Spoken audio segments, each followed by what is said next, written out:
Happy freaking day, everybody, dudes, lady dudes, all. Welcome back to Just Nuts, guys. Today I'm doing another top 5 video.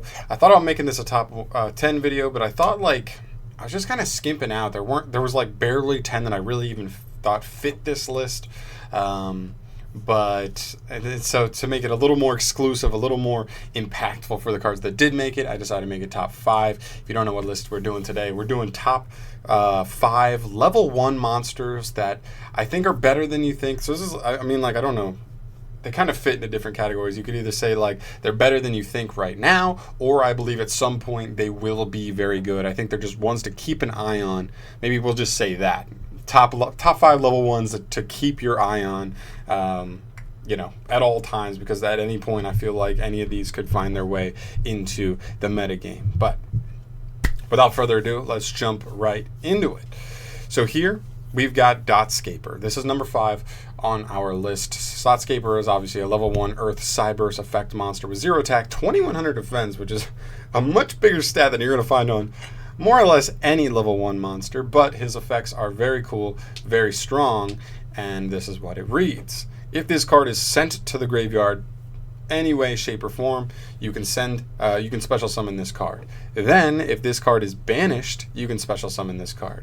And you can only use one Mudskipper effect per turn, and only once per turn, and you can only use each effect of Mudskipper once per duel. So essentially what you're trying to do is make use of him in a deck that generically banishes stuff from your graveyard, as well as can get him into your graveyard. But you send him to grave as some part of whatever, he comes back. I mean, even you just look at a deck like oh my gosh, I'm going crazy right now.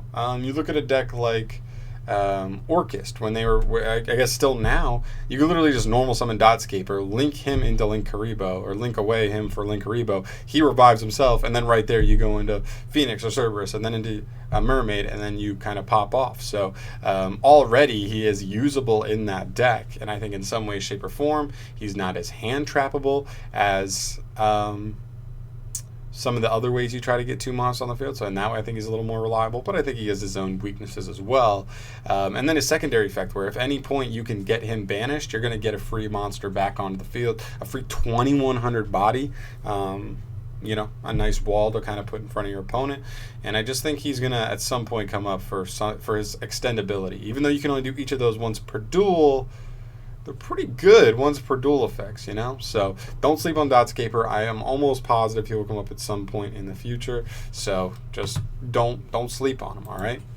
Next up, I have Eater of Millions. Now, this is a card that I think a lot of people know what it does, especially if you've been playing competitively for the last couple of years.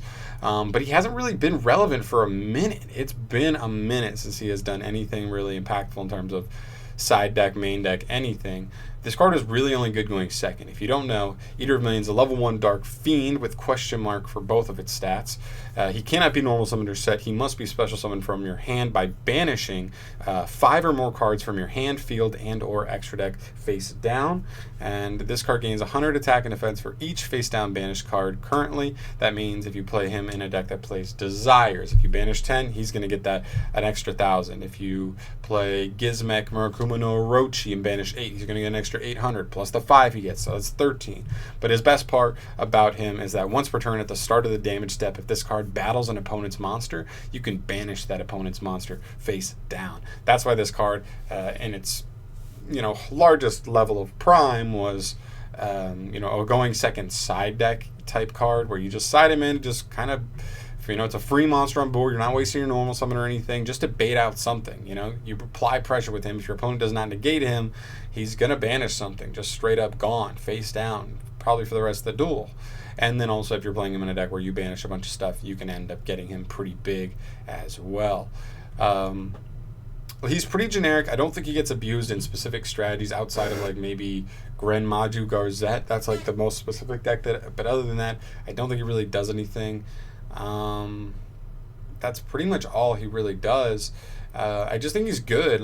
Overall, I think where Yu-Gi-Oh is right now, It's just all about monster negation. Should that ever change in the future, Eater of Millions will have a crack to get through, or in a specific deck where this is just like kind of like almost like a Pankratops type card. You just summon him and you're just clearing off a card for free, and it's not just clearing it to the graveyard. You're getting rid of that 100%, and maybe that becomes a thing. If there's a meta deck where if they lose their monster via banish face down, they just lose, something like that, right? So Eater of Millions would be pretty huge that way. So I don't know. I just think he's so generically good. I mean, whereas a lot of these cards are niche, he could be sided into any deck that struggles going second just to help apply pressure, right? So Eater of Millions, definitely keep an eye on him. I would not be surprised if he does something in the future. I just love his design. I think he's so cool looking.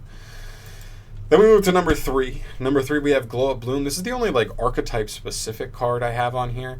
Glow Up Bloom is a level 1 dark zombie tuner effect monster with 0 attack, 0 defense that has effects that read as follows. If this card is sent to the graveyard, again, completely generic, you can banish this card from your graveyard as cost to add 1 level 5 or higher zombie monster from your deck to your hand. Or, if Zombie World is in a field zone, you can special summon it from your deck instead. Also, in either case, you cannot special summon monsters for the rest of the turn except for zombie monsters. So, obviously this is a zombie-specific card, but I just think it's so generic that, like, the reason I put this on here is any archetype, any zombie archetype that comes out ever in the entire future of Yu-Gi-Oh!, as long as they play monsters in the main deck that are level 5 or higher, this card can and probably will be abused. I mean, we already know zombies have so much synergy with the graveyard. You play a ton of turbo cards that just try and get your stuff into the graveyard. Foolish Burial, you know, Uni Zombie, Shiranui Solitaire getting into Uni Zombie. Some people are still playing Gozuki because he just generically can send Bloom to the graveyard. And as long as you have Zombie World, you're going to get a free Ballardrock on field. Ballardrock's insane, but maybe we see more like other engine pieces that are level 5 or higher, because Ballardrock's like your ending monster, right? Your big boss monster is supposed to control the board, but maybe they have maybe we see some engine pieces in the future that are really nice extenders as level 5 or higher monsters. Who knows? I'm just saying it's pretty, the margin is pretty wide for like what can fit into working with this card, and I kind of can't wait to see what we get in the future. Plus, you know, shout out to Mike as always. I love it. Anytime I bring up zombies, got to shout out Mike. He's my boy. I love him.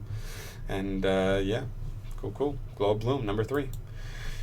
Next up, we have number 2, which is Absolute King Back Jack. This is a card I have a lot of interest in. In specific decks, I am a control player. He definitely lends himself for more control strategies. And yeah, so let's talk about him. Absolute King Backjack is a Dark Fiend, level 1 monster with 0/0 as its stats. And he has an effect that says this. During your opponent's turn, as a quick effect, you can banish this card from the graveyard to excavate the top card of your deck. And if it's a normal trap card, set it to your field. Otherwise, send it to the graveyard. That card can be activated during this turn.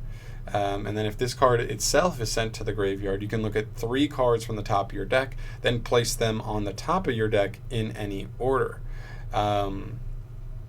So pretty much like the effects are kind of backwards. You usually resolve them opposite of how they're worded. Usually you will, I mean, just with Link Karibo making this card usable, or I guess you could say Salamangreat Almirage as well, you literally just normal summon him, link him away. When he hits the graveyard, he'll let you look at the top 3 cards of your deck, put them in any order, probably putting a trap card on the top of your deck. Assuming you're playing him, you're really only playing him in a trap-heavy deck for the most part. Then, during your opponent's turn, you can quick effect banish him to pretty much excavate and set that trap card you found off the top. And it has to be a normal trap. That is something to keep in mind. Make sure not to forget. And set it that turn, and it can even be activated later in that turn. So it's essentially like a walking pot of duality, but it doesn't have the same drawbacks. The only drawback really is that you're probably going to have to use your normal summon just to get him on the field. That's realistically the only drawback I can see. He does claw, like you're playing him in a control deck, sometimes your normal summon can be super important in those types of decks. Is it really worth using on him to just get a Link Karibo out of it as the only monster on your field?